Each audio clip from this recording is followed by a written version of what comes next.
Bismillahirrahmanirrahim. Assalamualaikum warahmatullahi wabarakatuh. Dalam rangka mengkaji ilmu pengetahuan ilmu pekerjaan sosial Islami, dibuat agar kita selaku muslim melaksanakan praktik pekerjaan sosial berdasarkan akidah dan syariat Islam. Dan kita telah sepakat dengan wadah ini untuk mengkaji hal tersebut dalam bentuk Komisi Pengkajian Ilmu Pekerjaan Sosial Islami. Nah, yang sudah kita laksanakan setiap bulan kita rutin menyelenggarakan webinar, dan pernah pada saat beberapa waktu lalu kita juga khusus melaksanakan webinar terkait dengan pekerjaan sosial Islami. Kemudian kita juga telah menyusun sebetulnya sistematika buku panduan ilmu pekerjaan sosial Islami yang nanti kita akan coba rampungkan ya, sempurnakan, mudah-mudahan dalam waktu yang dekat kita dapat menyelesaikannya. Kemudian kita selaku pekerja sosial muslim, kita berkewajiban menyelesaikan tugas-tugas kita, dan beberapa langkah sebelumnya telah ditetapkan oleh Pak Prof. Yusman selaku pembina, yaitu telah mengadakan diskusi untuk membahas sistematika buku panduan melalui Zoom meeting, kemudian menulis draft awal buku tersebut, kemudian membahasnya, dan kita juga memperbaiki dan menyempurnakan draft tersebut menjadi draft akhir. Dan mudah-mudahan kita sepakat dengan hal tersebut dan disebarluaskan melalui pertemuan ilmiah sosial worker muslim dan jaringan media sosial dan media massa lainnya. Dan pada malam hari ini kita akan coba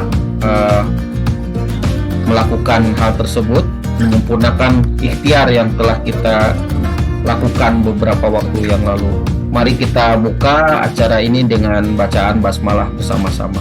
Bismillahirrahmanirrahim. Untuk selanjutnya acara kami serahkan kepada Bapak Ketua Pembina, yaitu Bapak Profesor Yusman Iskandar.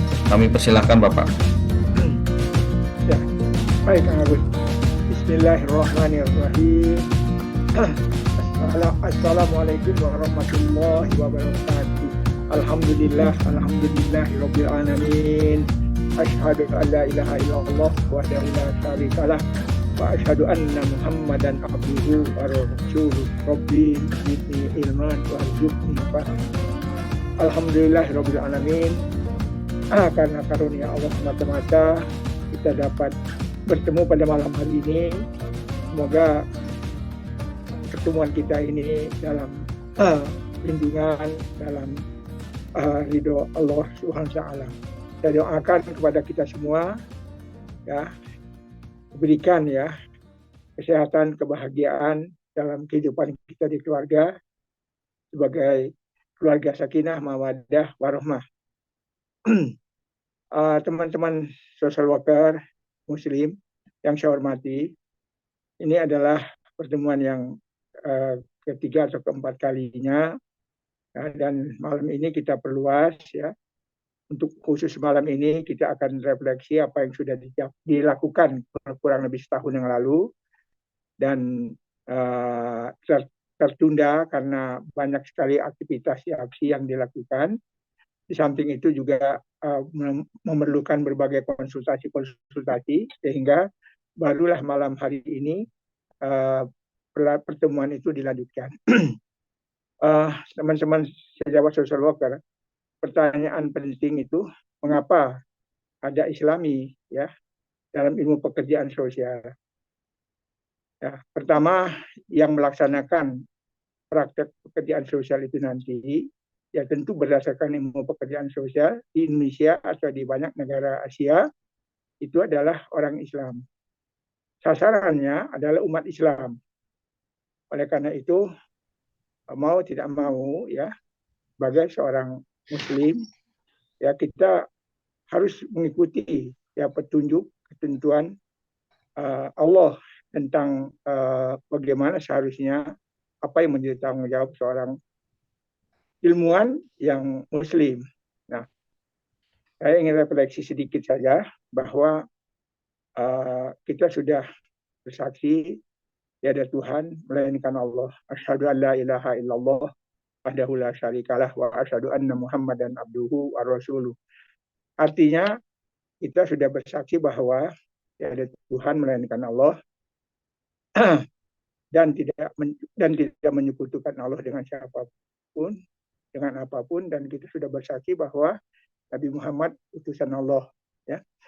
Nah, ini konsekuensinya syahadat yang demikian itu, mau nggak mau kita harus melaksanakan ajaran agama Islam ini secara kafah.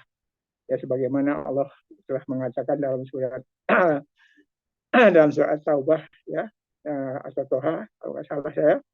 Kemudian juga Allah sudah mengatakan di dalam surat Az-Zariyat, ya, tentang Allah tidak menciptakan manusia, lama khalaqtul jinni wal insi illa liya'budun, ya, bahwa tidaklah Allah menciptakan manusia dan jin kecuali hanya untuk beribadah pada Allah. Ibadah dalam arti yang sempit boleh jadi dinyatakan dalam rukun iman, ya, rukun Islam maksud saya. Sedangkan ibadah dalam arti luas itu tergambar dalam banyak surat, misalnya pada surat Al-Asr, ya, amal soleh dan semacamnya. Nah, kita sebagai ilmuwan, ya, ini dituntut oleh Allah, ya, untuk melakukan banyak tindakan-tindakan. Karena itu Allah menempatkan ilmuwan itu dalam surah Al-Mujadalah ayat 10, ya, mempunyai derajat bersama-sama dengan orang beriman, maka ilmuwan itu derajatnya lebih tinggi. Nah, teman-teman sekalian, nah, Islam sejak zaman Nabi Adam sampai dengan Nabi Muhammad, agama yang satu. Yang berbeda itu adalah tentang syariahnya. Sedangkan tatanan keagamaan, tauhid, ya, itu sama, tidak ada yang berbeda. Oleh karena itu, Al-Quran bagi orang Islam adalah sumber hukum yang kalau diringkas, ya, ada fungsi 5 atau 6 fungsi utama Al-Quran sebagai firman Allah itu, ya. Yang pertama adalah sebagai hudan, ya, sebagai petunjuk bagi umat Islam bagaimana dia harus mengarungi kehidupan ini di dunia dengan sesuai dengan ketentuan Allah. Yang kedua, ya, sebagai asyifa, yaitu sebagai penyembuh penyakit rohani. Ya, yang ketiga sebagai Al-Furqan, pembeda yang benar dengan yang salah, yang baik dengan yang benar, yang baik dengan yang salah. Ya. Kemudian juga sebagai memberi kabar gembira bahwa apapun yang dilakukan oleh orang Islam yang beriman, bertakwa, Allah akan membalasnya dengan karunia surganya dan kebahagiaan hidup tentunya di dunia. Dan sebagai memberi peringatan barang siapa yang melanggar ketentuan Allah, maka akan mendapatkan azab dari Allah.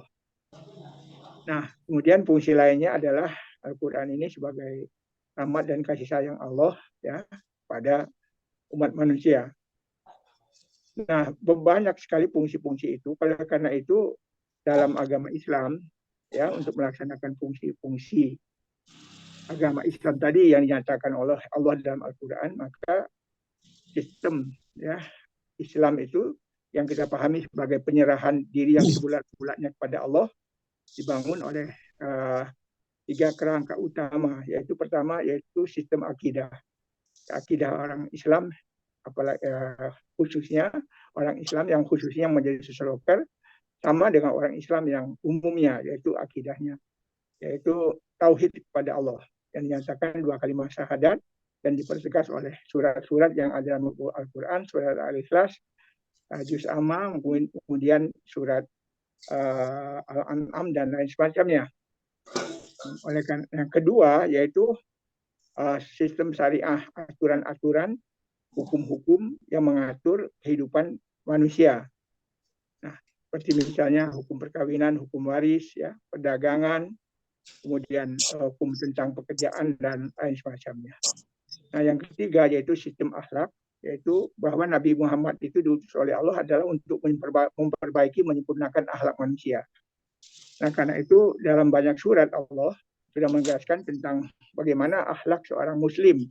Misalnya pada surat Luqman ayat 9, ayat 12 sampai ayat 19, ya, dimulai dari bersyukur kepada Allah, tidak menyekutukan Allah, sampai dengan tidak boleh sombong, takabur, bersuara seperti himar misalnya. Demikian juga dalam surah Al-Mu'minun, ya, Allah sudah menyatakan ayat 1 sampai ayat 10 ciri-ciri orang muslim yang akan mendapatkan warisan sebagai penghuni surga. Demikian juga pada surat Al-Furqan, surah Al-Isra, banyak sekali ya kewajiban ketentuan-ketentuan tentang akhlak mulia itu.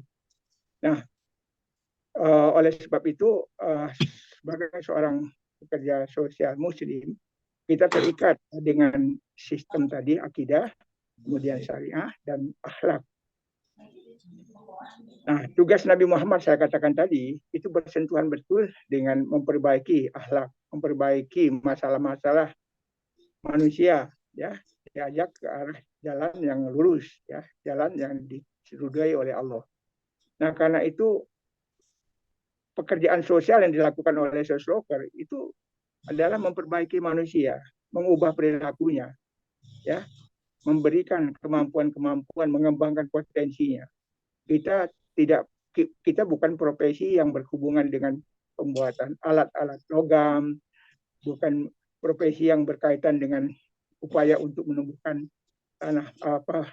tanaman-tanaman, ya, atau membuat obat-obatan. Tapi kita profesi pekerjaan sosial itu berkaitan betul dengan memperbaiki, mengubah akhlak atau perilaku manusia. Nah, karena itu kita tidaklah bisa melakukan itu, ya, kalau kita tidak melaksanakan semua ketentuan-ketentuan Allah itu, firman-Nya, bagaimana sudah dinyatakan dalam berbagai surat. Nah, ilmu pekerjaan sosial itu adalah rahmat karunia Allah yang diberikan kepada mereka yang menekuninya. Jadi artinya Allah akan memberikan kasih sayangnya kepada makhluk ciptaannya, manusia, ya, jika mereka berikhtiar berusaha. Nah, tentu bangunan ilmu profesi pekerjaan sosial itu diharapkan bebas nilai, diharapkan tidak bebas nilai, artinya terikat pada nilai-nilai agama dan moral. Nah, tentu social worker di Pakistan itu akan dipengaruhi oleh agama Islam. Social worker yang di India akan dipengaruhi oleh agama Hindu. Social worker yang di Eropa boleh jadi dipengaruhi oleh agama Kristen. Nah, tentu social worker Muslim di banyak negara Muslim, tentu agama Islam menjadikan dasar bagi tindakan-tindakan intervensinya. Karena itu ilmu pekerjaan sosial itu harus diselaraskan dengan kaidah-kaidah agama Islam.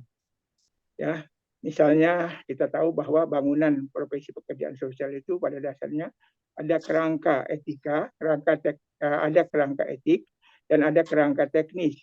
Nah, kerangka etik itu memuat perangkat etika-etika yang harus dilakukan oleh social worker. Nah, dalam Al-Quran Allah sudah menentukan tentang akhlak mulia kaum muslimin. Nah, di situ kita ingin lihat apakah bersesuaian atau ada perbedaan, bertentangan. Kalau ada pertentangan, tentu kita akan merujuk pada Al-Quran. Nah, demikian juga kerangka teknis yang berisikan seperangkat pengetahuan ilmiah dan kecakapan ilmiah yang dilakukan oleh social worker, ya, itu harus kita lihat juga bangunan-bangunan keilmuan itu yang bersumber dari filsafat ilmu pengetahuan, yang bersumber dari ilmu sosial, ranah ilmu sosial dan perilaku, dan yang bersumber dari praktek pekerjaan sosial, itu juga harus kita lihat kembali apakah semua pengetahuan ilmiah dan teknik-teknik intervensi itu bersesuaian tidak dengan Al-Quran. Nah, kalau bersesuaian kita lakukan, kalau tidak maka tidak kita lakukan. Dalam agama Islam, prinsip halal dan thayyib itu sangat utama. Jadi artinya terhadap makanan saja, ya, ada yang diharamkan oleh Allah, ya, seperti misalnya bangkai daging babi, ya, kemudian hewan yang disembah selain menyebut Allah, selain menyebut nama Allah juga menyebut nama yang lain. Maka apalagi kita ini mengubah perilaku. Nah, mengubah perilaku kan lebih berat, ya, lebih kompleks daripada sekedar makanan saja. Nah, inilah yang menjadi dasar pikiran kita agar kita melaksanakan praktek pekerjaan sosial menggunakan ilmu pekerjaan sosial ini betul-betul halal dan thayyib. Jangan kalau misalnya kita tidak melaksanakan dengan halal dan thayyib, tentu kita tidak akan diterima ibadah kita, amal soleh kita itu. Nah, kalau kita sudah meninggal dunia, yang bisa kita mengalir kepada kita adalah doa anak yang soleh. Kemudian ilmu pengetahuan yang bermanfaat yang diajarkan, yang kita ajarkan atau digunakan oleh umat manusia. Nah, kalau ilmu pengetahuan tersebut bermakna berdasarkan ya nilai-nilai ilahiyah, nah tentu keberkahan itu akan mengalir kepada kita. Tetapi kalau misalnya saja selama kita melaksanakan praktek pekerjaan sosial menyimpang dari ajaran agama Islam, maka saya kira kita capek bekerja tapi tidak ada hasil apa-apa. Artinya kata Allah dalam surah Al-Baqarah itu seperti orang yang bersedekah ya dengan ria, ya dengan ingin dipuji dan karena duniawi ya, seperti debu yang ada pada batu hitam, datanglah hujan lebat maka hilang semua. Jadi amal perbuatan kita itu oleh Allah tidak ada artinya, hilang semuanya. Nah, malam hari ini teman-teman sekalian, saya mengajak kita semua, diri saya semua, ya bagaimana sebagai social worker kita melaksanakan praktik pekerjaan sosial ya dalam kerangka ilmu pengetahuan yang sudah dibangun oleh para ilmuwan-ilmuwan tersebut. Tetapi secara kritis kita harus memilih mana dari bangunan-bangunan keilmuan tersebut yang selaras dengan Al-Quran dan hadis ya, sunnah Nabi, dan mana yang bertentangan. Nah, kalau bertentangan tentu kita tidak pakai. Nah, kalau selaras dengan Al-Quran kita pakai.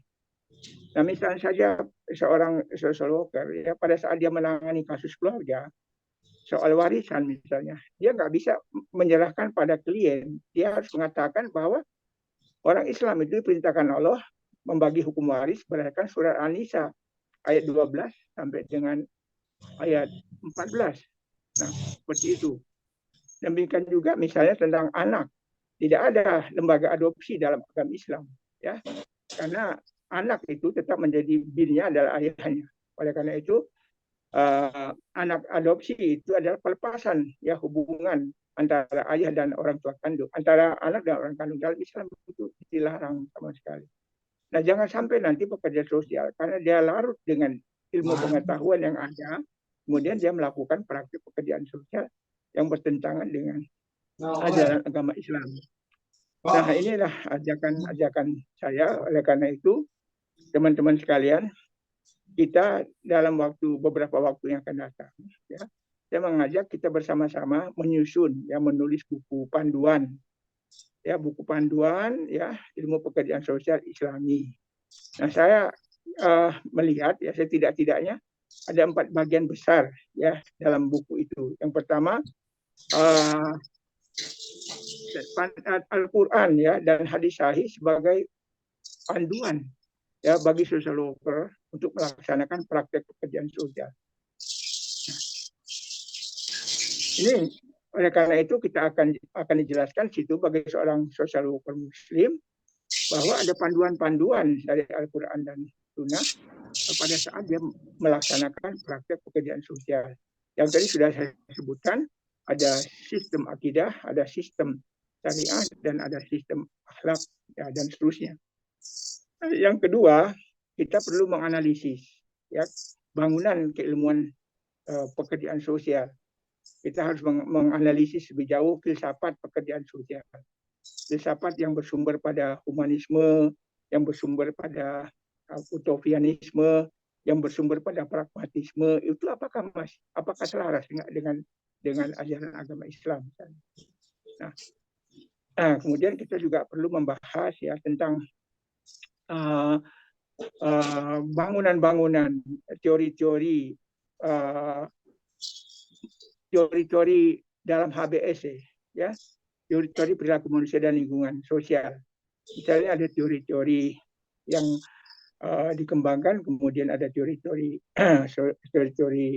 pekerjaan sosial modern, ada teori dari Sigmund Freud, ada teori-teori dari banyak ahli lainnya.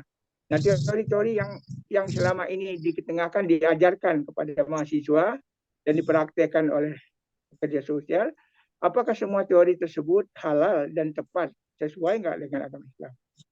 Nah, apakah betul bahwa konstruksi manusia itu terdiri dari id, ego, super ego? Apakah betul Allah mengatakan seperti itu? Kalau tidak, ya jangan kita gunakan. Nah, kemudian juga hal lainnya yang berkaitan dengan teori-teori perilaku yang bersifat khusus misalnya.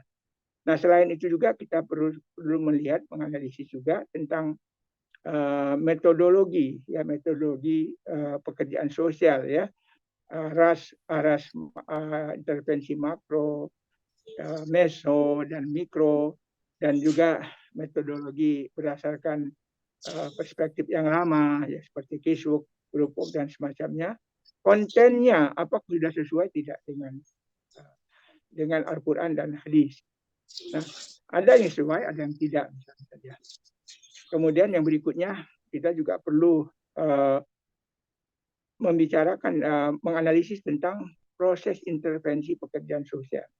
Ya, dimulai secara umum, ya, tahap intake, engagement kontrak, kemudian tahap assessment, dan seterusnya sampai habis. Apakah tahap-tahap itu sudah sesuai tidak dengan konteks apa yang dinyatakan Allah dan Nabi di dalam Al-Quran dan hadis? Kalau benar kita terima, kalau tidak, kalau ada yang salah, maka kita harus membuat panduan secara khusus. Nah, demikian juga hal-hal yang berkaitan dengan hal-hal lain itu. Nah, jadi analisa ini perlu kita lakukan supaya kita mengetahui bagaimana perspektif teori itu dan bagaimana keselarasannya dengan Al-Quran dan hadis. Nah, apabila kita sudah menganalisis hal semacam itu, maka tentu kita punya kebutuhan. Nah, sekarang bagaimana kerangka model praktek pekerjaan sosial yang Islami itu seperti apa? Nah, inilah yang barangkali harus kita rumuskan, harus kita susun, ya, kerangka model praktek pekerjaan sosial Islami. Ya, katakanlah saja kalau kita bicara tentang kerangka model praktek pekerjaan sosial, ya, itu kita akan bicara tentang tujuan-tujuan utama dari intervensi kita itu apa? Apakah hal yang bersifat bendawi saja atau ada hal-hal yang lain? Kalau kita hanya sekedar memperbaiki perilaku manusia, kemudian tidak memperkuat penghayatan ajaran agamanya, ya, kemudian hal-hal yang berkaitan dengan keimanan dan ketakwaan juga tidak diintervensi oleh social worker, maka kita telah mereduksi sebetulnya, ya, proses intervensi itu seperti itu. Demikian juga misalnya saja kaidah pada saat intake, ya, awal-awal social worker menerima klien, seorang muslim itu dia kalau bertemu dengan siapa saja, dengan orang Islam, dia harus mengucapkan Assalamualaikum warahmatullahi wabarakatuh sebagai doa. Nah, ini semua perlu kita lihat kembali. Nah, dalam proses kerangka model praktek pekerjaan sosial yang Islami itu, kita harus buat rambu-rambunya, mulai dari tahap intake sampai dengan tahap eliminasi seperti apa. Nah, dari situ nanti akhirnya kita bisa menyusun satu, ya, semacam doktrin dan ketentuan akhlak, ya, akhlak mulia social worker. Ada perbedaan. Kalau kita bicara etika itu wajib, tidak wajib. Artinya kalau kita bicara hukum, ya, hukum itu wajib ditaati. Kalau tidak dilaksanakan, hukum itu diberi sanksi. Sedangkan etika ini, ya, kumpulan nilai-nilai, ya, yang dinormalkan menjadi kaidah-kaidah yang tidak mengikat, ya, sebagai tatanan-tatanan sosial dan moral saja. Sedangkan Al-Quran dan hadis, dia bukan sekedar tatanan sosial dan moral, tapi dia merupakan kewajiban-kewajiban umat Islam, kaum muslimin untuk melaksanakan itu dengan kesadaran sepenuh-penuhnya. Nah, jadi ini semacam sistematika yang perlu kita kembangkan ke depan. Apakah seperti itu? Masih terbuka pertanyaannya. Ya. Jadi saya ingin simpulkan dalam pembicaraan singkat ini, yang pertama, tentu sebagai seorang muslim, ya, kita terikat untuk melaksanakan menjadi seorang ilmuwan yang melaksanakan ilmu pengetahuan itu untuk kebaikan. Nah, kebaikan itu berdasarkan nilai-nilai ilahiyah. Nah, karena kita sebagai seorang muslim maka kita harus mendasarkan pada Al-Quran dan Sunnah. Bukankah Allah pada waktu kita sholat atau pada surat Al-An'am sudah disebutkan wajjahtu wajhiya lillazi fataras samawati wal ardh hanifan musliman wa ma ana minal musyrikin. Inna sholati wa nusuki wa mahyaya wa mamati lillahi rabbil alamin. Nah, itu yang pertama. Yang kedua, nah kita bagaimana kita bagaimana kita menyusun ya menyusun buku, sistematika buku panduan bagi social worker muslim dalam melaksanakan praktek pekerjaan sosial. Nah, kita menyediakan buku itu, kita membuat panduan itu berdasarkan Al-Quran dan hadis, dan juga tentu sumber-sumber dari ilmu pekerjaan sosial itu sendiri bagi social worker muslim.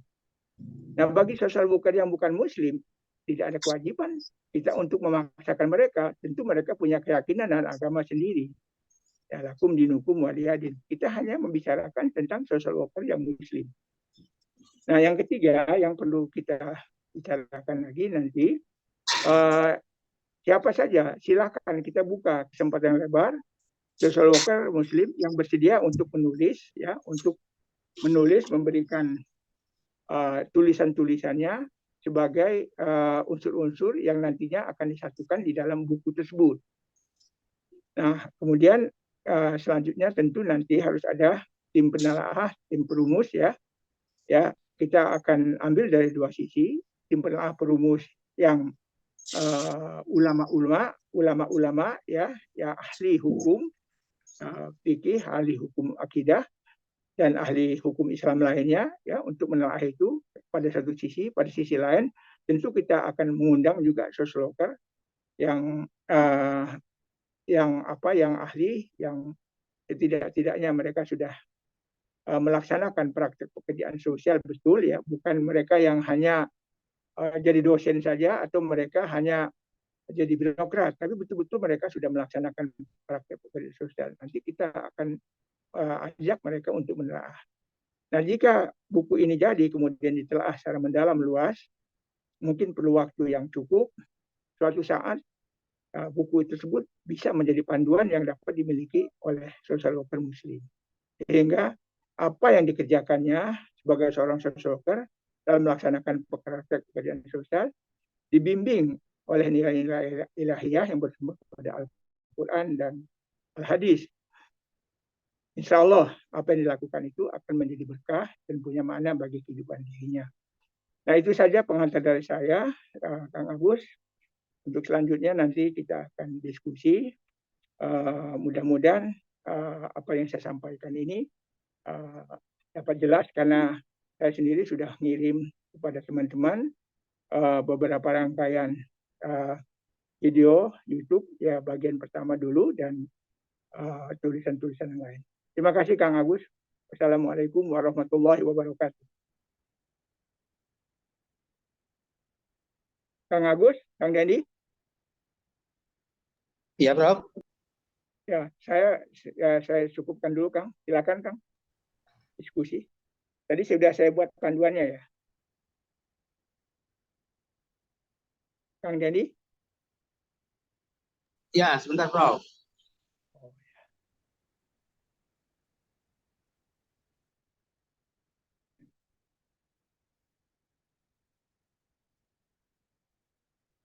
Ya, sambil menunggu Kang Dendi, tidak ada niat sedikit pun kita untuk memecah belah pekerja sosial, tidak. Panduan ini hanya khusus untuk social worker muslim. Ya. Sedangkan social worker yang beragama lain, yang memiliki keyakinan lain, tentu mereka tidak terikat. Mereka tidak harus mengikuti ini. Dan ini sama sekali bukan untuk itu. Ini adalah hal yang bersifat khusus untuk social worker muslim saja yang kita bicarakan ini. Oleh karena itu saya ngomong dengan beberapa teman, diskusi kita malam ini hanya mengundang social worker muslim saja, tidak social worker dalam pengertian seluruhnya. Baik, Kang Denny, silakan. Ya, baik. Terima kasih Bapak Ibu sudah hadir. Mohon maaf, ini kita sudah sedang ada di luar. Nah, kemarin kita sudah sampaikan dari beberapa hari lalu bahwa ini memang khusus untuk yang beragama Islam dan khusus Muslim. Memang saya pun ada beberapa prof yang ngechat itu ya, pengen ikut, tapi saya bilang oh, bukan, mohon maaf, saya bilang ini memang agak sensitif ya, memang khusus di agama Islam. Ya Bapak Ibu, terima kasih sudah mengikuti acara ini. Nanti Kang Agustus mungkin bisa masuk lagi ya sebentar. Sebentar saya ada telepon dulu, Prof. Mohon maaf, mohon izin. Baik. Saya tangan dulu ya. Baik, teman-teman sekalian. Kang Dendi ini rupanya ada di luar. Saya persilakan dari teman-teman yang ingin menyampaikan. Pertama saya minta Prof. Fadil Nurdin ada? Ya, Silakan Bang Fadil. baik. Assalamualaikum warahmatullahi wabarakatuh. Waalaikumsalam warahmatullahi wabarakatuh. Sungguh menarik inisiasi Bang Prof. Ismon ini untuk bagaimana membahas tulisan atau menulis buku yang berasas pada Islam. Nah, dari sedikit pengalaman yang berharga tentang keislaman ini, saya teringat seorang sahabat di Unpad, profesor di sosiologi di peternakan, Prof. Munandar. Saya pernah bertanya, sekarang sedang menulis apa? Beliau mengatakan menulis sosiologi Al-Quran. Saya terpanjat. Betul-betul ini hal yang luar biasa. Sekarang beliau sudah pensiun ya, dan mungkin masih dalam proses penulisan itu. Nah, ini satu pengalaman yang sangat berharga. Ya, yang sekarang bicara tentang bagaimana dengan pekerjaan sosial Islam.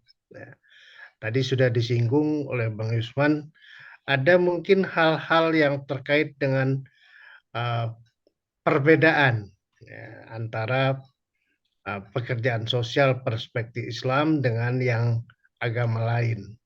Dan ini juga bukan untuk memperdebatkan atau membeda-bedakan, tapi untuk memperkaya perspektif Islam dalam hal praktek pekerjaan sosial. Nah, saya ingin mengatakan begini, dalam menulis buku, yang penting secara teknis, sekarang ini sudah ada perkembangan yang cukup menarik. Kita nggak perlu lagi mengumpulkan bahan tulisan, mengedit, tapi sekarang cukup dengan buat kerjasama dengan penerbit yang memang concern tentang subjek ini, kemudian mereka bisa menyeleksi bahkan mungkin juga dari video, ya mereka kita tinggal serahkan semuanya, tinggal beres sampai jadi. Saya juga ditawarkan, ayo Prof, kalau ada bahan-bahan yang bisa kami buat dan kami langsung beres, nanti tinggal dibaca ulang, diedit ulang bahan-bahan yang sudah ada. Jadi sudah ada pembagian kerja yang sangat rapi ya, dan dikerjakan secara profesional. Apalagi penerbit-penerbit Islami yang sekarang juga sudah tumbuh banyak berkembang. Nah, ada yang menggunakan kerjasama dengan bayaran, ada yang tidak. Ya. Kalau buku saya yang sudah pernah terbit, itu kebetulan penerbitnya dari alumni komunikasi Unpad, mereka tidak minta uang, bahkan hasil dari buku itu dibagi persentase. Nah, ini mempercepat proses pengembangan buku. Ya. Nah, ini hal-hal yang perlu kita pelajari bersama, didalami tentang bagaimana menulis buku di era sekarang ini. Nah, itu yang terkait dengan teknis penerbitan buku. Nah, yang penting adalah prinsip penulisan buku ini, penerbitnya sudah ada nomor pendaftaran di penerbitan, ya, itu penting. Nah, yang kedua, bisa juga itu langsung bisa dikeluarkan oleh Kementerian Hukum HAM tentang paten. Jadi kalau yayasan ini menghasilkan sebuah buku yang sudah boleh dikatakan dipatenkan, kalau ada terjadi plagiarisme, maka sanksi hukumnya cukup berat, sampai 100 jutaan itu. Nah, ini hal-hal ini juga untuk menjaga konten ya, dari isi buku yang akan diterbitkan. Saya kira itu yang seterusnya. Satu hal lagi ingin saya sampaikan, bahwa dalam penulisan buku ini perlu ditata betul dengan baik. Ya, di bagian awal, kalau saya simak dari apa yang disampaikan oleh Bang Yusman tadi, itu sudah satu pendahuluan dari sebuah buku secara umum. Nanti kalau ada konten atau substansi buku lain yang lebih spesifik, misalnya bagaimana praktek pekerjaan sosial mikro ya yang berasaskan Al-Qur'an. Ya, kebetulan kalau saya di masjid saya di sini, di kompleks saya membina satu bidang kajian khusus. Kajiannya tentang kajian duafa setiap bulan. Minggu ketiga saya mengisi itu. Sudah berlangsung sekitar setahun lebih. Cuma sayangnya ini tidak direkam, tidak disimpan. Ya, hanya kuliah subuh disampaikan begitu saja kemudian hilang. Ya, tidak ada dokumentasi. Sedangkan menurut saya hal-hal yang seperti ini juga pertemuan kita malam ini perlu didokumentasi dengan baik, direkam sehingga apapun yang disampaikan itu bisa dijadikan bahan pemikiran lebih dalam ya, bila diserap oleh semua yang mengikuti. Dan jumlahnya yang mengikuti juga ini sudah lumayan. Ya, saya lihat ada sudah belasan orang dan ini cukup menarik. Nah, persoalannya sekarang siapa yang mau menulis? Ya, apakah kita cukup dengan diskusi, kemudian ada yang merekam, ada yang mengedit, menulis, atau kita langsung buat kerjasama dengan pihak penerbit yang sudah profesional dan mereka memang bidangnya juga penerbitan buku-buku agama. Ini adalah sangat-sangat menentukan percepatan ya dalam karya seperti begini. Saya kira itu sambutan sementara. Terima kasih. Assalamualaikum warahmatullahi wabarakatuh. Baik. Waalaikumsalam warahmatullahi wabarakatuh. Baik, terima kasih Bang Profesor Dr. M. Fadil Nurdin, ya, Guru Besar di Unpad. Terima kasih Bang. Ya. Saya lanjutkan kepada Bang Makmur Sunusi. Ada?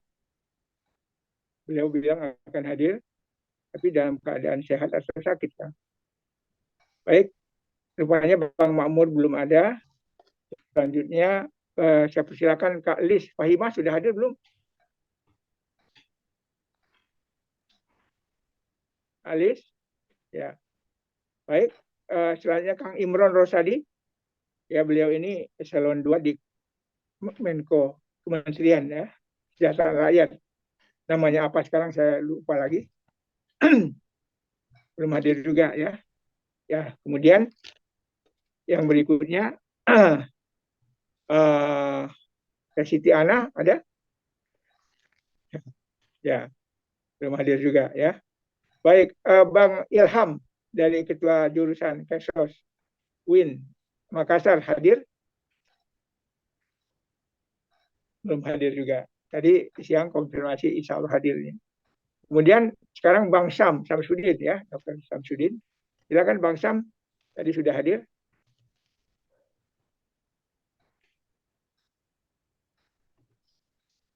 Ya. Ya. Tadi sudah hadir tapi mungkin beliau keluar dulu. Baik, kalau begitu saya buka. Tadinya saya sudah persilakan beberapa nama-nama tadi sebagai orang yang kita tuakan itu ya. Maka sekarang kita buka saja diskusi umum. Teman-teman silahkan yang memiliki pandangan. Ya, 3 hal. Pertama, kita perlu menulis buku tentang panduan ya, buku panduan ilmu pekerjaan sosial Islami ya bagi untuk social worker Muslim. Yang kedua, sistematika buku itu. Yang ketiga, siapa yang bersedia menjadi penulis ya. Nah, yang keempat yaitu tadi siapa yang bersedia menjadi penyunting, pengarah ya dan penelaah. Saya kira seperti itu. Baik, ini Kang Agus sama Kang Dendi dua-duanya mereka ini asesor, dapat tugas dari kantor untuk melakukan penilaian terhadap sertifikasi social worker apa saya nggak tahu. Baik, Kang Denny sudah selesai. Ya, Saya. ya, Prof. Jadi Ya, bukan mohon forum izin. diskusi aja, Kang. Ya, silakan Bapak Ibu yang mau berpendapat. Tapi kalau saya sih sebetulnya ini, Bro, untuk untuk buku itu memang teman-teman sebetulnya pernah komen itu ingin juga menulis tentang itu ya. Cuman memang perlu dilatih dulu teman-teman itu satu kajiannya itu teknik ataupun tata cara menulis standarnya mau seperti apa gitu, mau ngikut apa. Nah, teman-teman pun memerlukan itu. Kalau bahan-bahannya teman-teman ada katanya dari semua kajian prakteknya juga banyak yang menggunakan pendekatan spiritualitas ataupun kajian agama sih, Bro. Itu sih teman-teman yang minta dipandu untuk itunya dulu sehingga nanti katanya ingin berkontribusi dan juga menulis. Nah, meskipun nanti apakah diterima atau tidak, masuk atau tidak gitu dengan rumpun lainnya. Terima kasih sementara, Bro. Ya, jadi Kang Dendi nanti teman-teman itu dipersilakan ya untuk menulis ya sesuai dengan sistematika yang saya usulkan itu. Nanti setelah masuk semua ya kita kasih waktu sekitar 3 bulan misalnya, udah masuk semua naskah itu, kemudian nanti kita integrasikan sesuai dengan sistematika. Nanti kita perbaikilah redaksinya ya, konsennya dan semacamnya tanpa mengurangi apa yang ditulis oleh penyumbang tadi ya atau social worker tadi. Nah, jika itu seperti itu, maka keseluruhan buku itu akan lebih cepat selesai dan nanti baru akan dibahas oleh tim pembahas para ahli yang saya katakan ada 2, yaitu pertama ya para ulama yang menguasai tentang Al-Quran hadis, yang paham tentang itu. Yang kedua yaitu social worker ya yang senior yang melaksanakan praktek pekerjaan sosial dan dosen-dosen. Nah, jika mereka ini sebagai tim pembahas, pengkaji, penelaah, ya editor dan semacamnya. Nah, jika mereka mengatakan buku ini sudah layak, ya baru kita buat diskusi secara umum untuk mempublikasikannya sampai nanti apa yang disarankan oleh Bang Fadil tadi ya kita lakukan ya. Untuk tahap pertama ini naskah ini ya lebih baik kita buat dulu oleh social worker ya. Nanti ditelaah sedemikian rupa kalau sudah itu.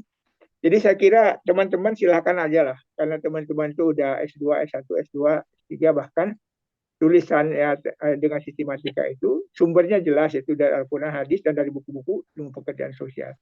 Nah, semua sumber-sumber itu disebutkan ya. Kalau Al-Quran surat apa, ayat berapa, kalau buku teks itu dari siapa, halaman berapa, dan seterusnya. Enggak, Kang Dendi.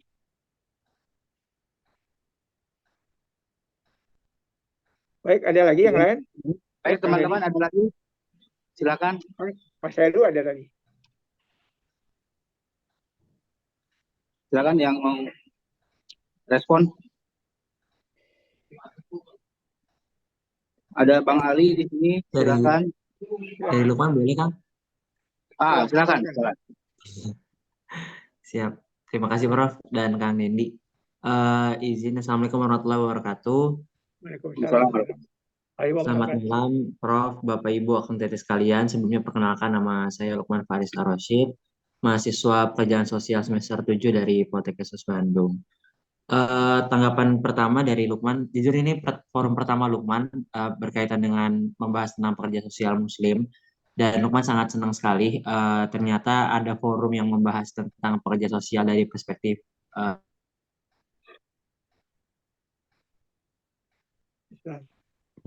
gangguan.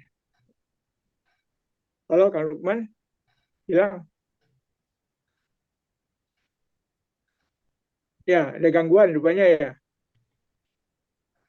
Ya, mungkin nanti masuk lagi. Silakan teman-teman yang tidak ada gangguan bisa bicara. Saya sedikit, Ya, Kang silakan. Prof. Yusman.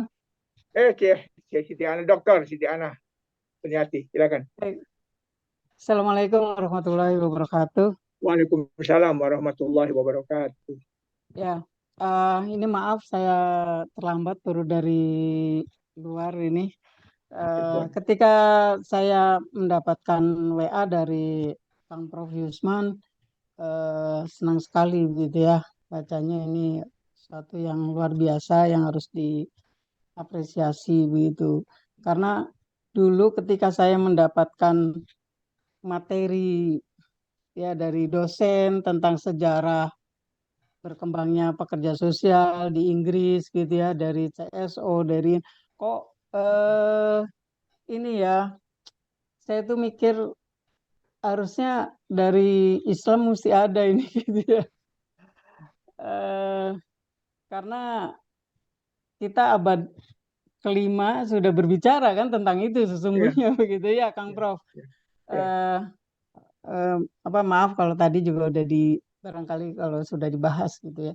Jadi Belum.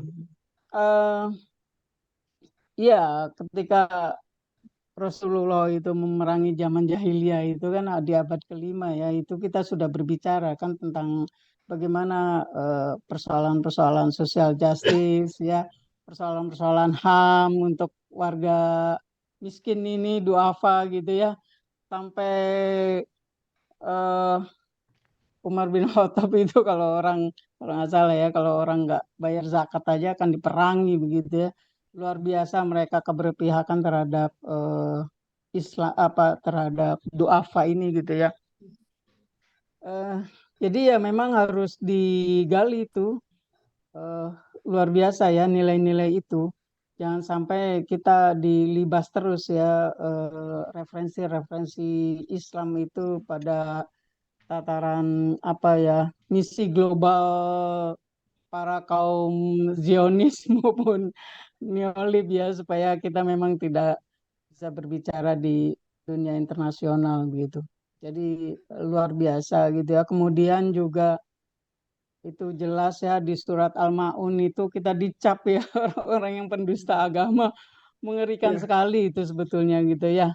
Mengerikan sekali gitu ya. Jadi eh, mudah-mudahan lah kita bisa bisa menelurkan gitu ya, meskipun kita kalau menulis buku kan jangan ragu-ragu kata penerbit sih gitu ya, ada ketidaksempurnaan itu kan sangat manusiawi gitu, dan itu ya, akan selalu dibuka dengan edisi-edisi berikutnya gitu kan. ya, ya, Penyempurnaan ya, penyempurnaan daripada nanti katanya nggak jadi-jadi gimana kayak gitu kan, karena ya, kekhawatiran kita akan dibaca orang, kita akan dikritik dan segala macam, nggak apa-apa kayak gitu kan. ya, Nah, kemudian dari kemarinnya, karena saya juga dengan teman-teman ini juga lagi beresin buku untuk perbaikan ya, edisi kedua lah kayak gitu. Nah, sekarang untuk mendapatkan eh, izin ya ISBN itu sudah mulai ketat gitu, eh, itunya ya, apa di percetakan kayak gitu ya, percetakan nasional gitu yang punya kewenangan untuk mengeluarkan ISBN. Jadi kalau teman-teman menulis ya, supaya tim tim apa editor begitu ya, barangkali bisa meringankan itu, langsung saja diturnitin oleh kita. Karena ada ketentuannya tuh, kalau bisa jangan sampai lebih dari 20% lah gitu. Kadang kan kita nggak sadar gitu ngambil dari mana-mana gitu ya, karena sumber belajar ini sangat terbuka gitu kan. Copy paste dari mana-mana, ya. kemudian Variasi ya. bisa Ya, jadi buku gitu. Nah, ya, sekarang mereka sudah mulai ketat gitu ya.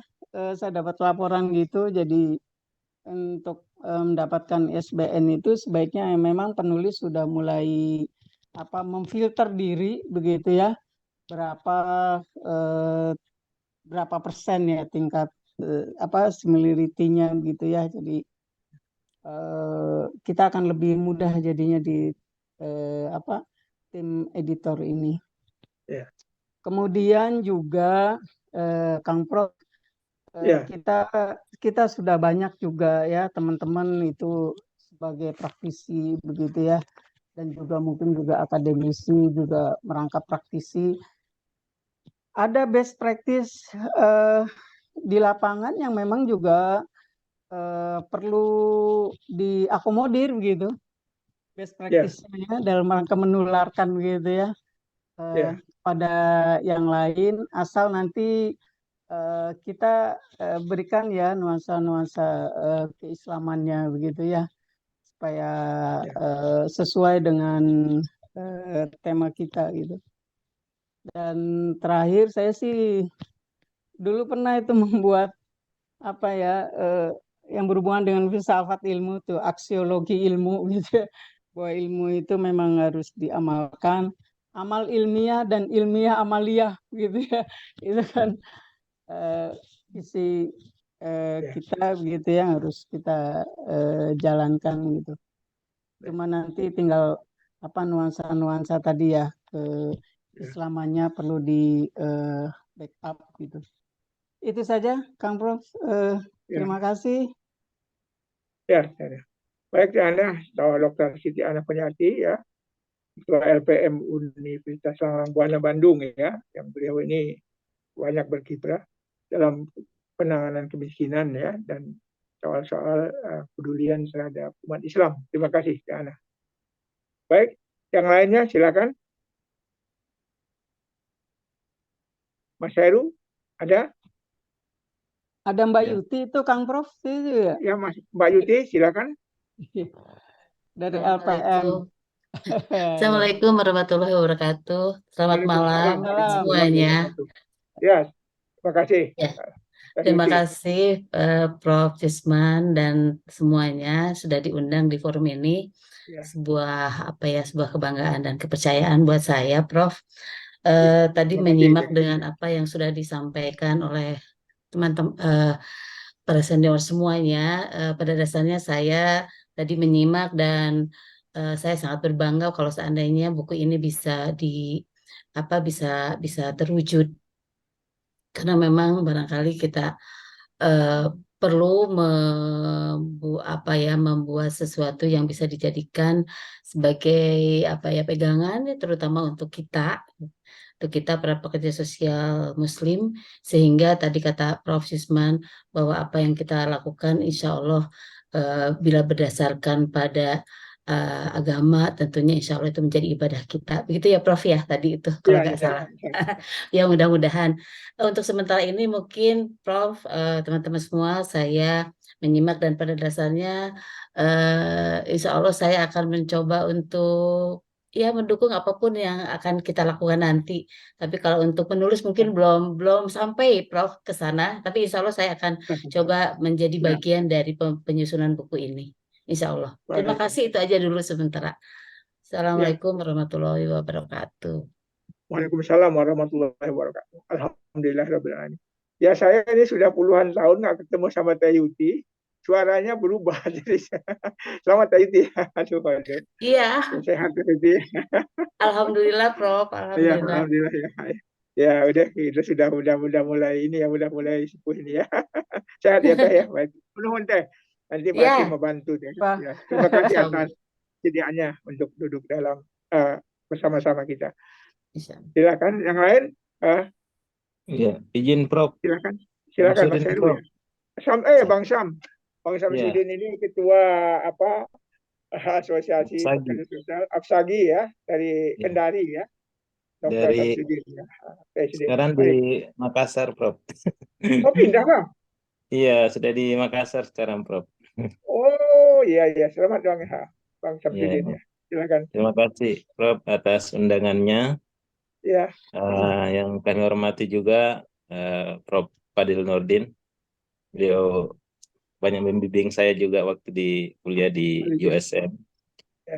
Dan Kang Fajar, Beauty dan semua Bapak Ibu yang sangat saya hormati. Mohon izin, saya sangat mengapresiasi inisiasi ini. Luar biasa. Saya kira memang salah satu upaya kita untuk mengembangkan pekerjaan sosial itu, saya setuju bahwa kita bisa memperkayanya dari berbagai perspektif. yang kalau kita lihat kan perkembangannya sekarang kan misalnya dikembangkan tentang indigenous social work.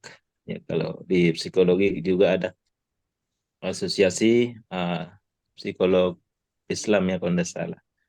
Jadi saya kira eh, bukan sesuatu yang apa ya keliru ya. Saya kira sangat ini bukan untuk mengkotak-kotakkan, tetapi justru ingin memperkaya hasanah pekerjaan sosial dalam konteksnya ya. Karena memang saya sendiri menyadari walaupun saya bukan pakar dalam kajian Islam, tetapi secara umum mungkin kita banyak memahami tentang ajaran-ajaran Islam yang sangat berperspektif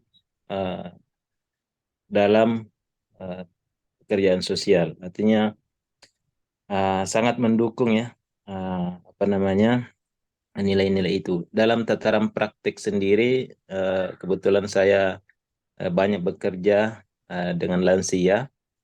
Nah, spiritualitas ini sangat diperlukan.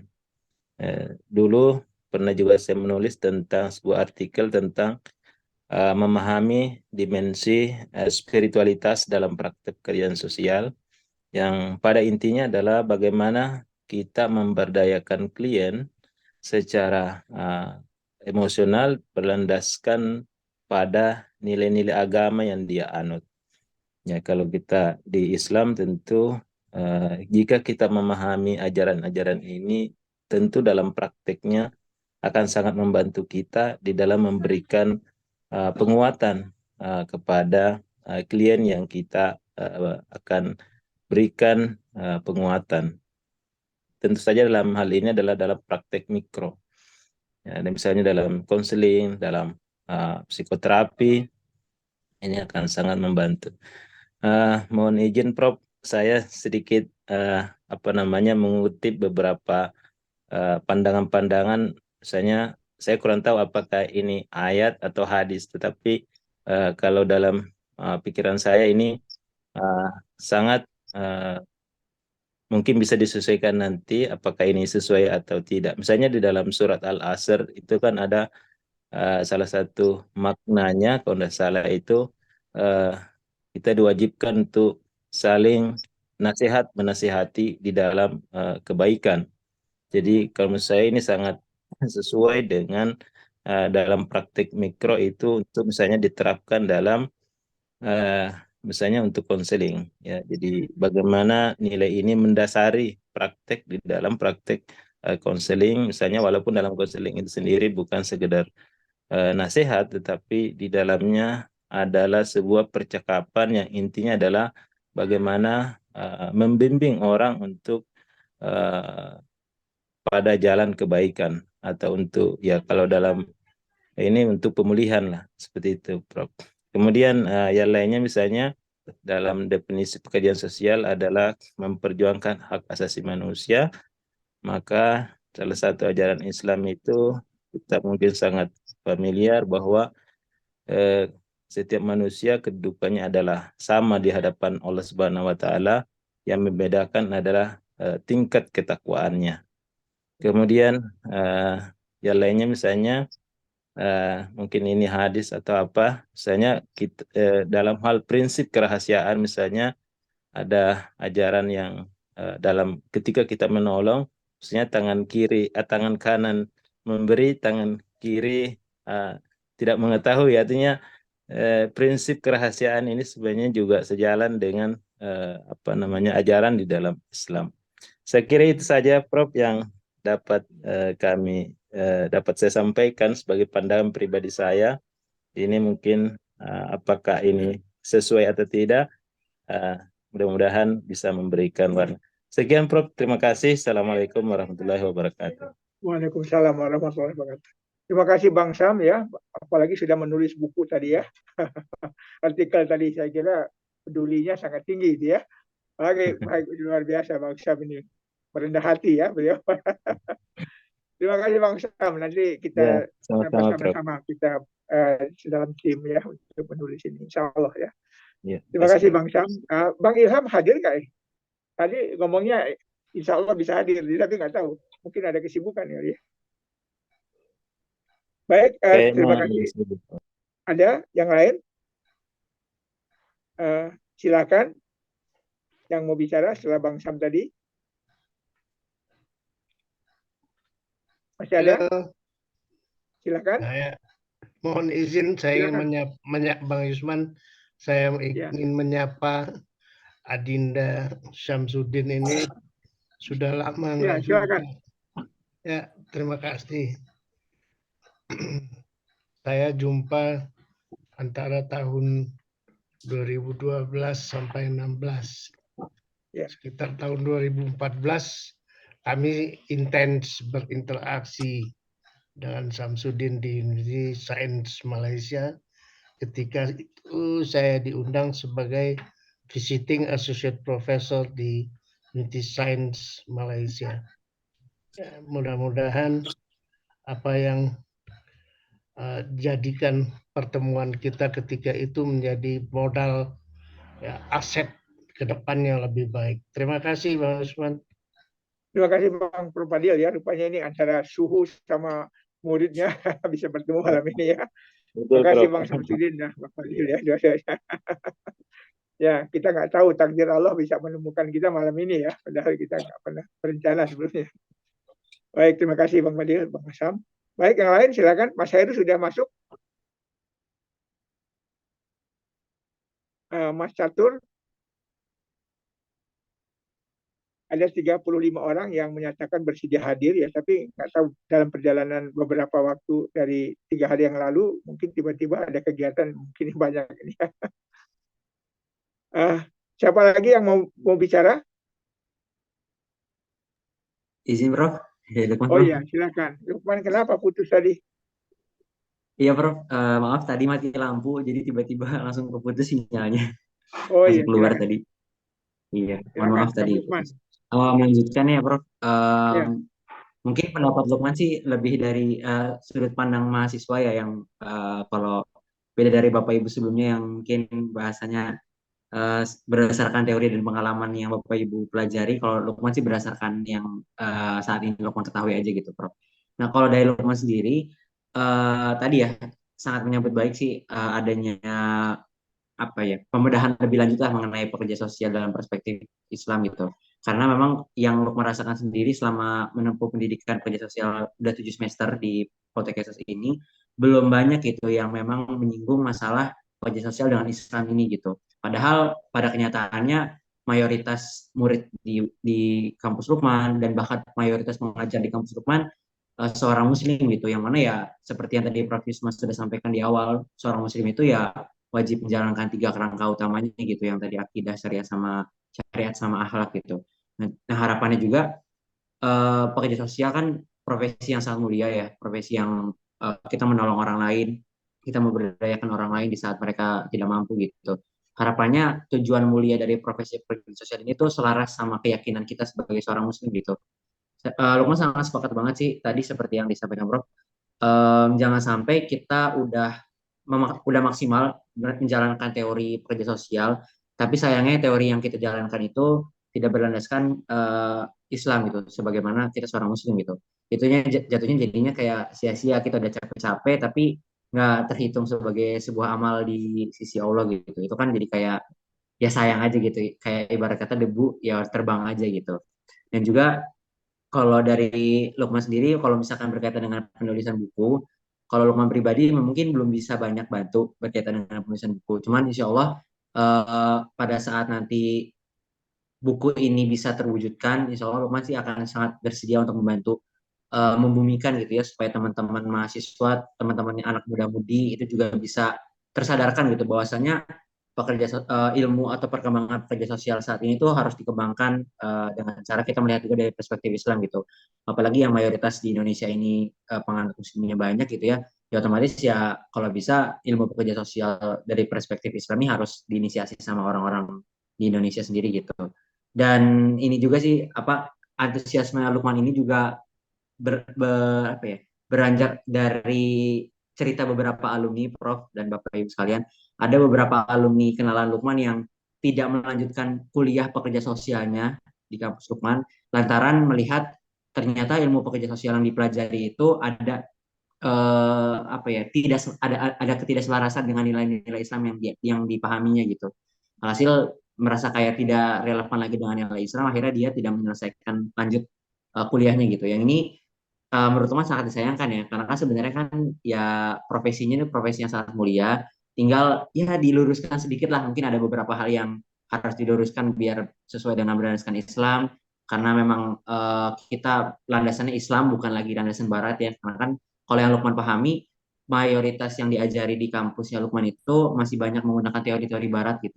Yang mana teori Barat itu ya belum tentu selaras dengan ajaran kita di Islam gitu. Seperti itu Mas mungkin ya Lukman. Terima kasih. Ya. Assalamualaikum warahmatullahi wabarakatuh. Terima kasih. Waalaikumsalam warahmatullahi wabarakatuh. Kang Lukman, siapa direktur Anda sekarang? Kang Lukman? Kalau nama penggantinya belum tahu sih Prof, belum ada Oh, belum pengumuman. dilantik. Belum dilantik. Tanggal 2 kemarin belum. Dilantik katanya belumnya sih kurang tahu Prof, sama kalau Lukman pribadi belum dapat infonya Prof. Oh ya, makanya belum tahu ya. Ya, karena Kang Marzuki bilang tanggal 2 saya sudah berakhir diganti sama direktur yang baru. Nah, saya nggak tahu siapa direktur yang baru. Belum tahu ya Kang. Ya, baik. Belum, Baik, Prof. terima kasih Kang Lukman. Nanti ada yang bisa ditulis ya, misalnya bab 1 tentang bagaimana Al-Quran dan hadis bicara 3 sistem tadi ya, akidah itu bisa ditulis. Nuhun Kang Lukman ya, nanti kita masuk nanti. Baik, yang lainnya Mas Catur hadir, Mas Heru. Wah ini, siapa lagi? Silakan teman-teman yang masih mau bicara. Kang Lukman bisa bantu saya siapa aja yang belum bicara itu. Di situ ada nama siapa? Nanti saya sebut.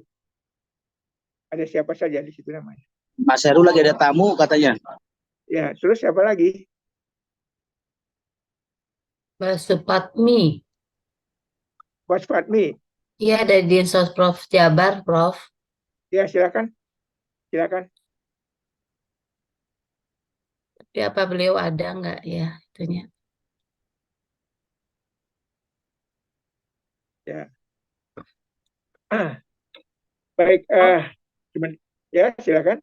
Ya, Prof, ini barusan saya karena mendengar dari Lukman, salah satu mahasiswa kami Poltekkes, dan mendengar bahwa ada beberapa mahasiswa yang tidak mau lanjut karena berasa bahwa apa yang dipelajari itu udah nggak selaras gitu. Sebetulnya ini menjadi feedback juga buat kami ya, Prof, bahwa barangkali perlu juga ada apa ya, evaluasi mungkin dari kurikulum ataupun juga dari kapasitas para dosen yang mungkin tidak, maksudnya ada yang tidak bisa apa ya, bukan menjelaskan bagaimana keterhubungan di antara praktek pekerja sosial dan agama itu sendiri gitu.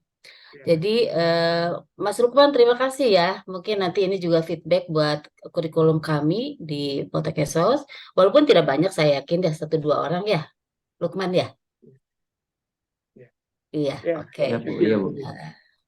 Iya. Iya. Terima kasih Prof. Begitu aja ini ingin Iya, menanggapi ya. Lukman dan itu menjadi feedback buat kami. Saya Ya. sebagai dosennya. Ya, terima kasih.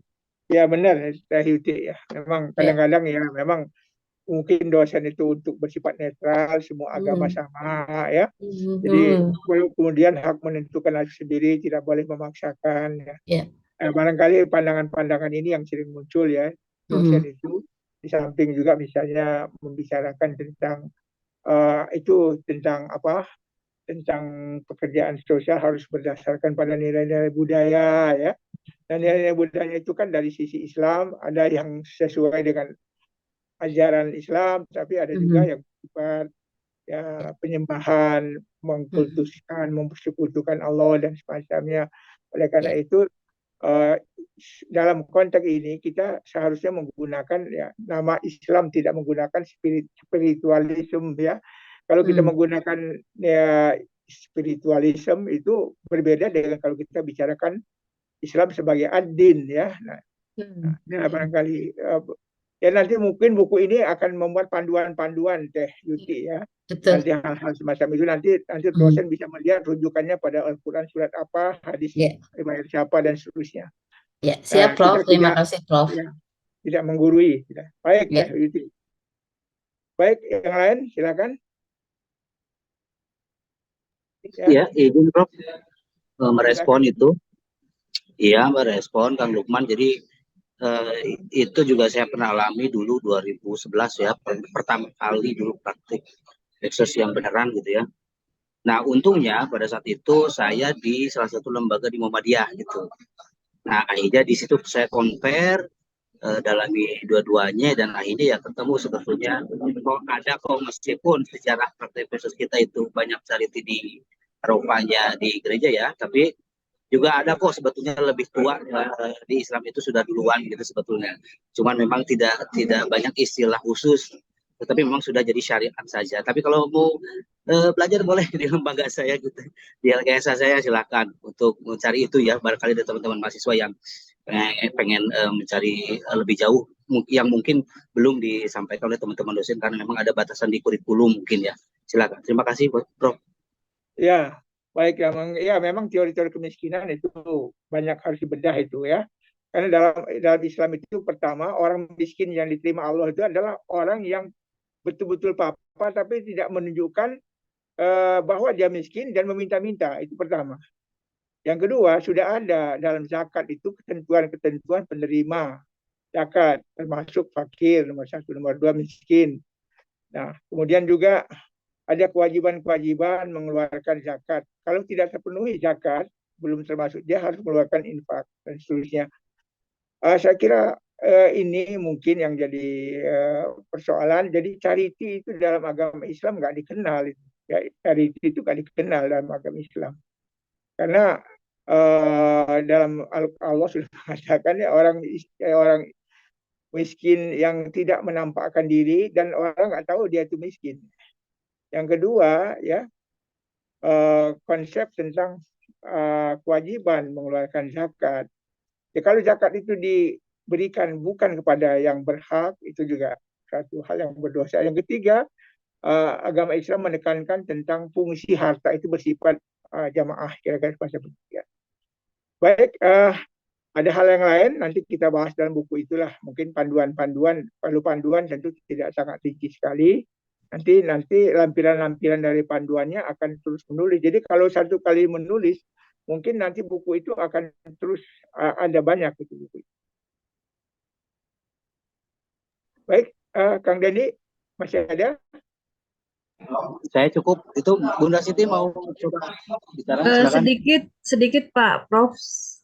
Ya, Menambahkan ya, pokoknya sebenarnya sangat setuju karena bagi kami di lapangan juga sering menghadapi hal tersebut, Pak Prof Yusman dan Bapak Ibu semuanya yang ada di sini.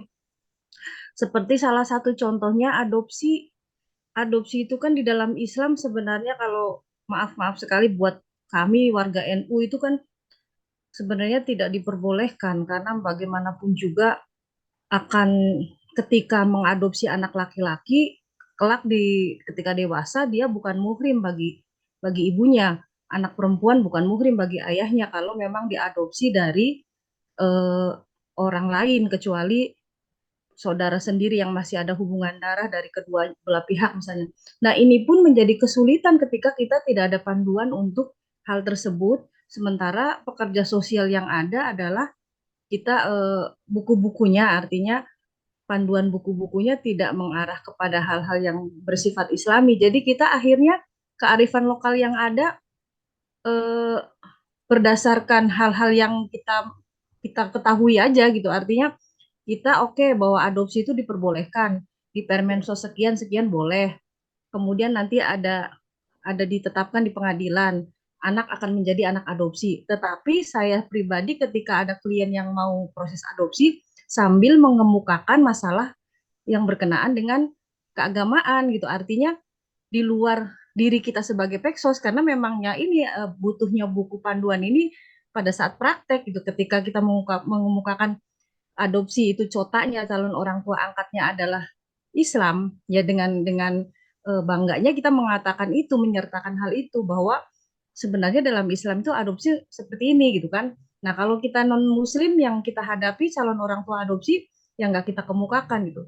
Itu kemudian juga hal-hal yang lain yang berkenaan dengan praktek pekerjaan sosial di lapangan, banyak sekali sebenarnya kita membutuhkan buku ini. Jadi langkah yang sangat luar biasa dipelopori oleh Prof. Yusman di YAPSI. Kemudian kita akan membuat sistematika penulisan buku yang berkenaan dengan praktek pekerjaan sosial secara Islami, karena itu sangat dibutuhkan, Prof. Dengan saya sharing-sharing dengan teman-teman lain pun di lapangan demikian adanya. Jadi itu betul-betul sangat diharapkan buku panduan tersebut, bukan berarti akan kita mengeksklusifkan diri dengan para pekerja sosial yang non-Muslim, tetapi ini adalah real di kita mayoritas Muslim. Lalu ketika bekerja pun kita dihadapkan pada hal-hal yang kearifan lokal ataupun hal-hal yang berkenaan dengan agama yang kita anut gitu loh. Ketika kita mengungkapkan sesuatu bertentangan dengan ajaran kita pun kan rasanya juga ya benar kata Prof tadi pada saat awal pembukaan. Jadi kita pun juga rasanya takut kan kalau ternyata pada saat bekerja tidak sesuai dengan apa yang kita anut gitu loh. Intinya mah begitu sih, kita menyambut baik langkah-langkahnya. Mari bersama-sama kita dirangkumlah beberapa para ahli untuk membuat terwujudnya buku panduan tersebut. Terima kasih banyak, mungkin itu saja Prof. Makasih. Assalamualaikum warahmatullahi wabarakatuh. Waalaikumsalam warahmatullahi wabarakatuh. Baik, Teh Siti, ya memang adopsi tidak dikenal dalam ajaran Islam. Makanya konsep kearifan lokal itu memecah belah umat Islam. Kita kalau bicara tentang orang Islam, bicara ya Islam sebagai ad-din, bukan bicara kearifan lokal. Ini memecah belah itu. Jadi menyamakan, menyatukan antara hal-hal yang bersumber dari hukum Allah dengan kebiasaan-kebiasaan yang bertentangan dengan hukum Allah. Nah, itu mereka sebut kearifan lokal. Nah, ini memecah belah. Kalau orang Islam dimanapun berada, kitab sucinya Al-Quran dan hadis sahih kan, nggak ada yang lain. Bukan kearifan lokal, nggak ada. Ini istilah-istilah yang menjerumuskan ya, kepada bentuk pluralisme yang memecah keyakinan ya social worker Muslim. Nanti kita coba bikin panduan untuk meyakinkan mereka ya. Kalau mereka sudah paham, tidak melaksanakan, itu urusan dia sama Allah gitu ya. Hanya kita mengingatkan pada saat dia melaksanakan praktik pekerjaan sosial, jangan melakukan proses adopsi, tapi lakukan asuhan keluarga gitu, namanya asuhan keluarga gitu kan. Binnya bin orang tua kandung. Ya, foster care. Kalau dia kawin yang menikahkan ya ayahnya. Kecuali ayahnya sudah meninggal, nanti ada paman, ada wa gitu kan gitu ya. Baik, terima kasih Teh Siti. Masih ada nggak ini Kang? Ini kalau masih ada di layar silakan. Oh iya, silakan. Kang Ali ya. Assalamualaikum, Prof. Ya, waalaikumsalam warahmatullahi wabarakatuh. Ya, dengan Ali, Prof. Ya, alhamdulillah siap, bisa ketemu di ruang Zoom dengan Prof, dengan ya Prof, alhamdulillah. Nuhun. Prof, saya bersyukur Prof bisa ada di ruang Zoom yang sangat luar biasa ini, Prof, yang nawaitunya adalah betul-betul untuk bagaimana kita menanamkan suatu value, nilai-nilai keislaman dalam praktek pekerjaan sosial, Prof. Nah, jadi poin dari apa yang digagas oleh Prof. Yusman ini merupakan menurut saya harus betul-betul disambut dengan luar biasa, dengan sukacita. Bagaimana kita memperkaya hasanah praktek pekerjaan sosial dengan nilai-nilai keislaman. Nah, saya sedikit ini Prof mencoba untuk mengkaitkan tentang bagaimana praktek pekerjaan sosial dalam konteks perspektif Islam. Saya kutip dari surat An-Nisa 36 nih Prof. Mungkin bisa dilihat Bapak Ibu, kawan-kawan. Jadi Allah mensandingkan berbuat baik terhadap orang tua, fakir miskin, anak yatim, teman sejawat, ibnu sabil, hamba sahaya, ini disandingkan dengan nilai-nilai ketakwaan, nilai-nilai ketauhidan.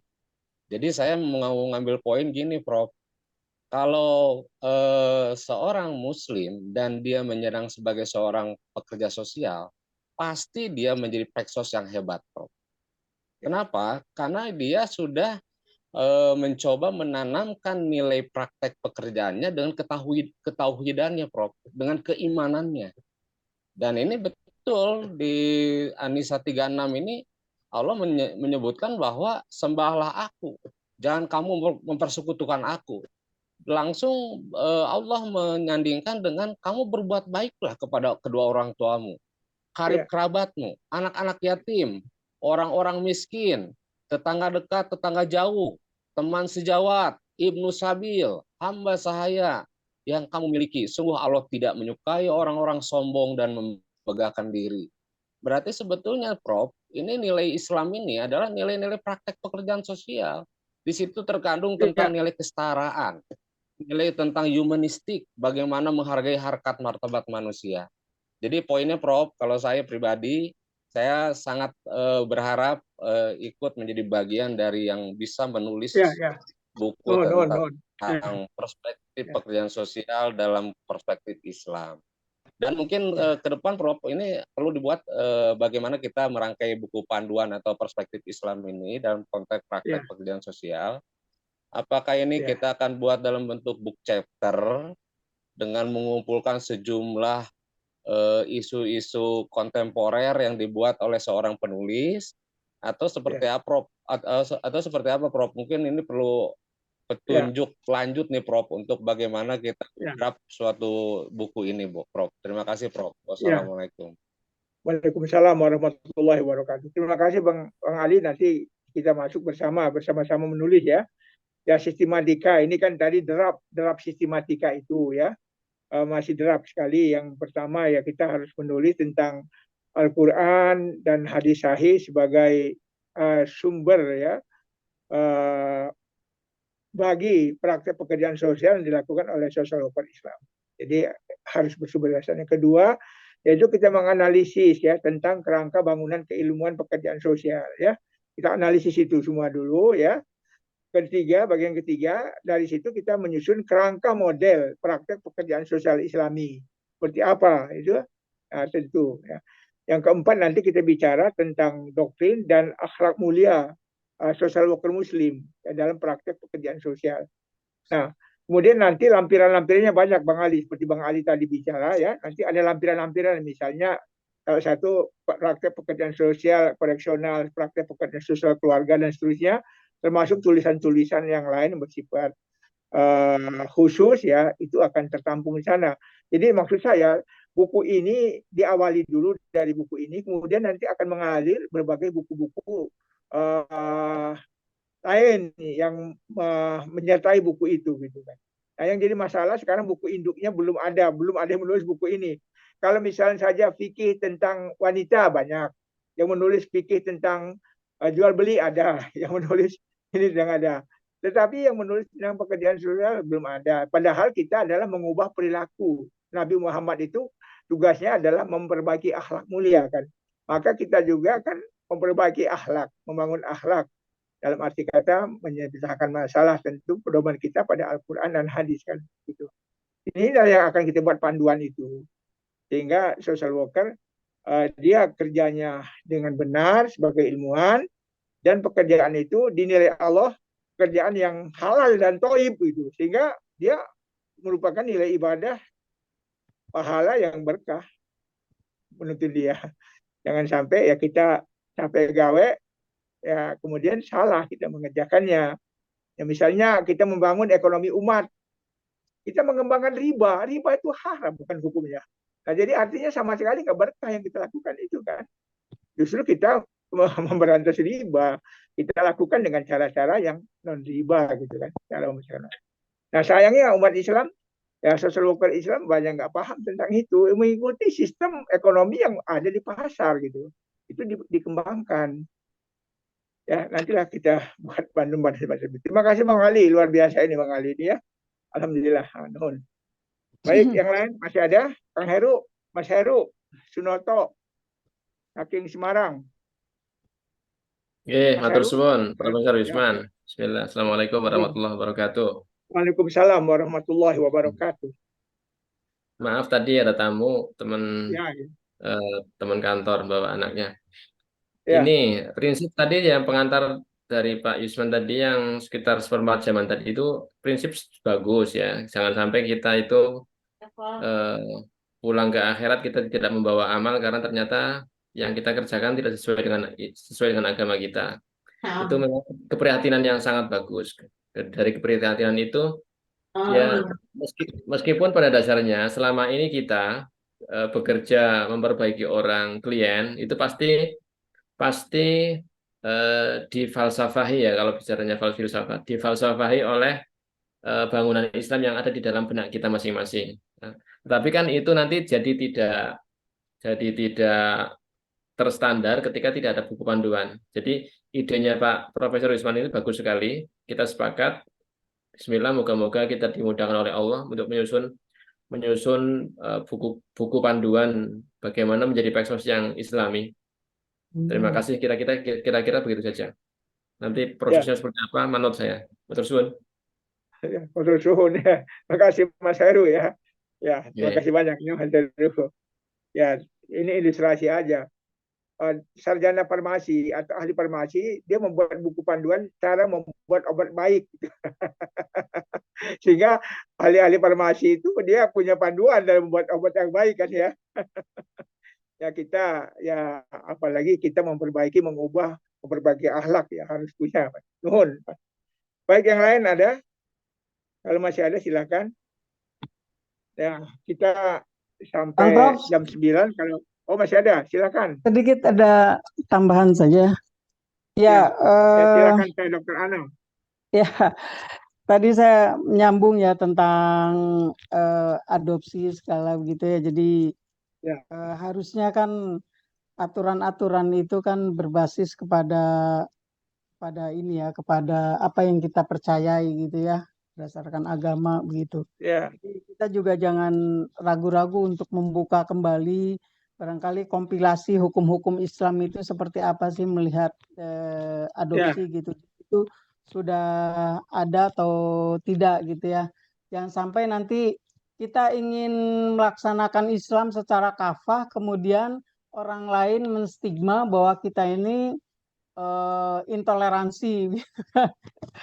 Radikal gitu, itu udah stigma-stigma yang enggak jelas begitu ya. Sebetulnya kita ingin melaksanakan Islam secara kafah sebetulnya begitu kan, dan itu dijamin oleh undang-undang kan. Nah kemudian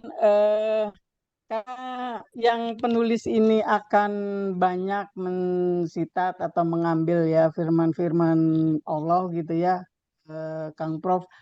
Apa sebaiknya nanti sebelum dicetak itu kita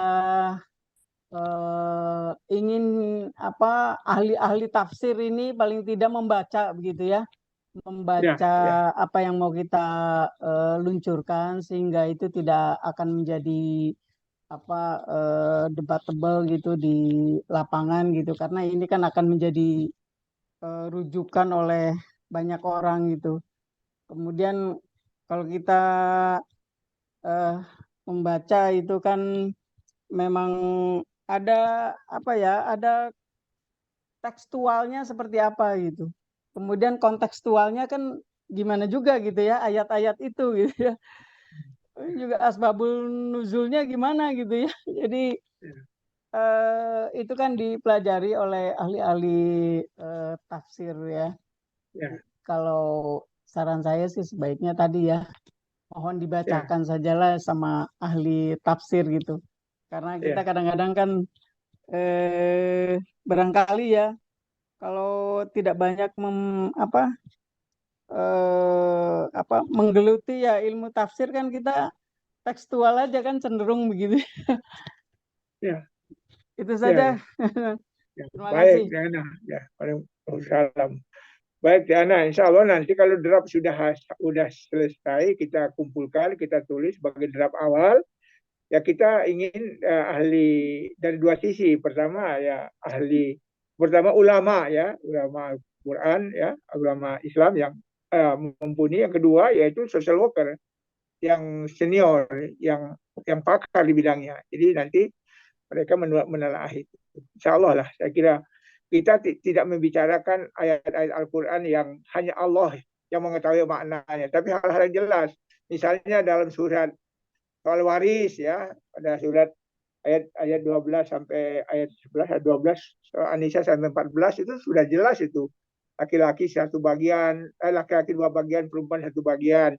Jika kamu anak perempuan 1 orang, maka hanya dapat 50% setelah dikurangi hutang dan hibah dan seterusnya. Kira-kira ada yang mudah. Kita tidak akan bicara tentang ayat-ayat yang bersifat hanya Allah yang mengetahuinya. Hadis juga hadis yang sudah nasnya sudah jelas ya. Misalnya orang Muslim itu jika bertemu mengucapkan salam, jika dia sakit, ya kira-kira semacam demikian ya. Kita tidak membicarakan hal-hal yang bersifat pandangan-pandangan yang bersifat falsafi, tidak. Tapi kita betul-betul pada konteks Al-Quran saja gitu. Insya Allah kita akan undang mereka ya, sehingga nanti mereka akan memperkuat kita gitu. Insya Allah saya nuhun, saya benar itu. Baik, ada lagi? Saya ingatkan sudah jam 9:10. Apa masih ada? Kalau tidak ada, saya akan tarik kesimpulan. Ya, karena ini malam ini malam yang sulit ya. Ya, siang hari Senin sampai hari Jumat kita kerja. Hari Sabtu kita rekreasi sama keluarga, hari Minggu susah cari hari yang tepat ya. Ya, kesimpulan pertama ya semua kita setuju ya untuk menulis ya buku panduan ya ilmu pekerjaan sosial Islami ya dengan sistematika yang tadi yang saya sebut dengan sedikit revisi nantinya. Yang pertama membahas tentang Al-Quran dan Al-Hadis atau Sunnah sebagai panduan social worker ya Muslim dalam melaksanakan praktik pekerjaan sosial. Bagian kedua yaitu kita bicarakan tentang analisis kita tentang bangunan keilmuan pekerjaan sosial ya menurut perspektif Islam. Yang ketiga nanti baru kita bicara kerangka praktik pekerjaan sosial Islami. Yang keempat baru kita bicara ya bukan etika, kita bicara tentang doktrin dan akhlak mulia social worker dalam praktek pekerjaan sosial. Nah, itu kerangkanya. Nanti kita bisa kembangkan ke dalam beberapa bab ya. Nah, yang kedua yaitu saya gembira teman-teman bersedia untuk menjadi penulis. Kita bersama untuk menulis naskah ya draft awal dari buku-buku itu. Nah, yang ketiga yaitu kita bersedia untuk menjadi untuk menjadi penelaah, pembahas, pengkaji ya dari draft-draft yang kita buat bersama-sama nanti kita dengan tim-tim dari ulama Islam dan dari social worker yang lain ya. Nah, yang keempat saya minta persetujuan teman-teman agar komunikasi kita dilakukan melalui grup WA saja. Jadi naskah-naskah nanti dikirim ke grup WA di situ. Nanti ada tim yang mengedit, tim yang mengumpulkan, menghimpun, kemudian nanti memasukkan pada sistematika yang ada. Mungkin nanti bisa dikirim melalui PDF dan semacamnya. Insya Allah saya meminta pertama kepada Prof. Fadil ya untuk ikut dalam tim penulis ya. Kemudian yang kedua Teh Siti Ana tadi, ketiga Bang Samsudin, yang keempat Mas Heru, nah yang kelima Teh Siti Ana tentu, yang keenam Teh Siti Fatimah, yang ketujuh tadi Teh Tuti ya, kemudian yang ke-8 Kang Ali Muhammad ya, kemudian saya kira itu yang Kang Dendi tentu dan Kang Agus ya. Itu kita harapkan masuk ke dalam tim itu. Nanti kita bagi tugas di situ. Insya Allah nanti akan dirinci tugas kita masing-masing. Sambil nanti mengajak teman-teman yang kebetulan malam hari ini tidak hadir semacam itu. Nah, saya kira intisari dari pertemuan kita malam ini ada kesepakatan. Pertama, kita sepakat untuk menulis buku panduan ilmu pekerjaan sosial Islami dengan sistematika yang saya sebutkan tadi. Yang kedua, kita bersedia memberikan sebagai penulis untuk menulis buku tersebut. Nah, yang ketiga kita bersedia untuk menelaah kembali secara bersama-sama bukan hanya menulis, tapi kita duduk bersama menelaah semua draft-draft yang muncul. Nah, yang keempat yaitu diharapkan kita bisa bergabung dalam grup WA untuk mengirimkan naskah-naskah kita. Naskah-naskah kita sehingga nanti bisa diedit oleh teman-teman di YAPSI. Dalam waktu singkat mungkin bisa lebih cepat. Mas Heru, saya minta nanti Anda tolong Kang Lukman dan semacamnya, masih juga tim ya, saya lupa tadi. Mulailah nanti kita akan hubungi secara pribadi teman-teman. Setelah pembagian tugas itu nanti, maka tulisan-tulisan dimasukkan ke dalam grup ini. Teman-teman sekalian, itu yang dapat disampaikan.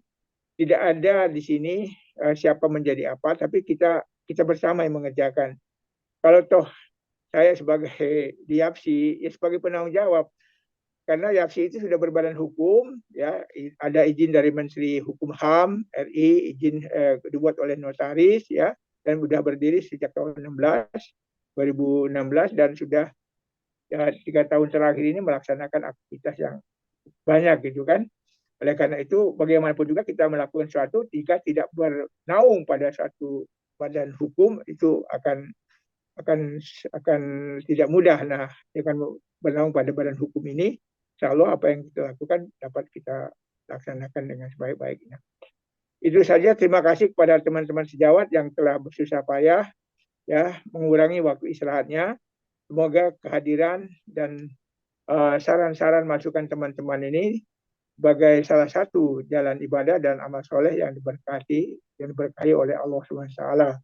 Terima kasih banyak. Semoga Allah membalas kebaikan teman-teman dengan keberkahan yang berlimpah. Amin ya rabbal alamin. Amin ya rabbal alamin. Selanjutnya saya persilakan kepada Ketua YAPSI Kang Agus. Silakan Kang Agus.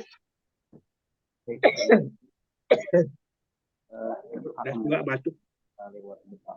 Kang Agus sudah masuk? Sudah masuk. Sudah. Terima kasih atas kehadiran Bapak dan Ibu.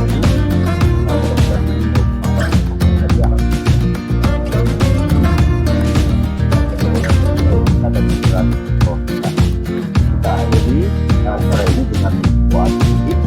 Subhanallah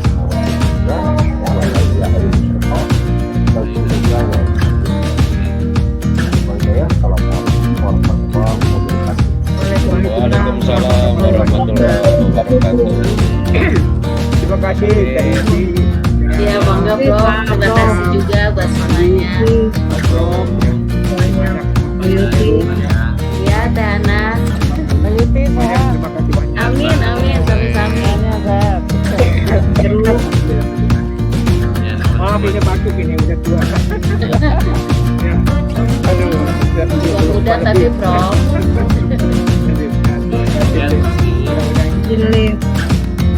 Ya, izin. Assalamualaikum.